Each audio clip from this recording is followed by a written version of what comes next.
লোৱাৰ পিছতে তেওঁলোকক LMTয়ে কাম দিব, অৰ্থাৎ প্লেচমেন্টৰ ব্যৱস্থা কৰি দিব। আমি প্লেচমেন্টৰ কাৰণে কোনো চিন্তা কৰিব নালাগে, খালি ট্ৰেইনিংটো ভাল কৰি ল'ব লাগে। যোৱা বছৰ আমি কোকৰাঝাৰত এটা আৰম্ভ কৰিছিলো, আজি গোগামুখত আমি দ্বিতীয় চেণ্টাৰটো আৰম্ভ কৰিলো, আৰু আমি অহা কিছুদিনৰ ভিতৰত নলবাৰীত তৃতীয় চেণ্টাৰ এটা কৰিম, আৰু চতুৰ্থতে আমি যোৰহাটত এটা চেণ্টাৰ কৰাৰ কাৰণেও আমি মনত ভাবিছো, যাতে এই ধৰণে অসমৰ যুৱক সমাজক আমি দক্ষতা বিকাশ আৰু শ্ৰমৰ এটা নতুন জীৱন আমি দিব পাৰো। অসমত আমাৰ স্কিল ইউনিভাৰ্চিটি এখনো হৈ আছে, তাত আৰু বহুত স্কিল ট্ৰেইনিঙৰ ব্যৱস্থা হ'ব।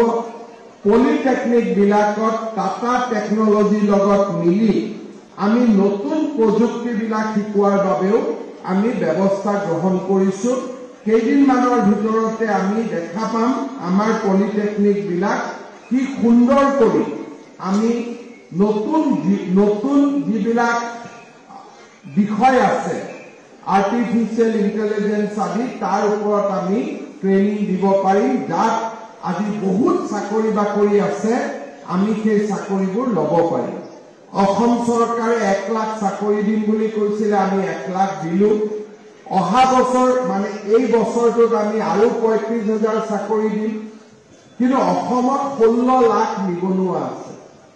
2-3 লাখক মই চৰকাৰক দিব পাৰিম, বাকী সকলেতো শ্ৰম কৰিবই লাগিব, কাম কৰিবই লাগিব, খেতিও কৰিব লাগিব। আজিকালি চৰকাৰে ধান কিনে, চৰকাৰে সৰিয়হ কিনে, আৰু চৰকাৰে কিনাৰ কাৰণে মিলৰ মালিকেও চাউল ধানৰ দাম আজিকালি বেছি কৰি দিয়ে। গতিকে লাহে লাহে আৰ্থিকভাৱে আমি আগবাঢ়ি যাব পাৰিছো, আৰু এই দক্ষতা বিকাশ কেন্দ্ৰবিলাকেও আমাৰ ল'ৰা ছোৱালীক শিক্ষিত আৰু কৰ্ম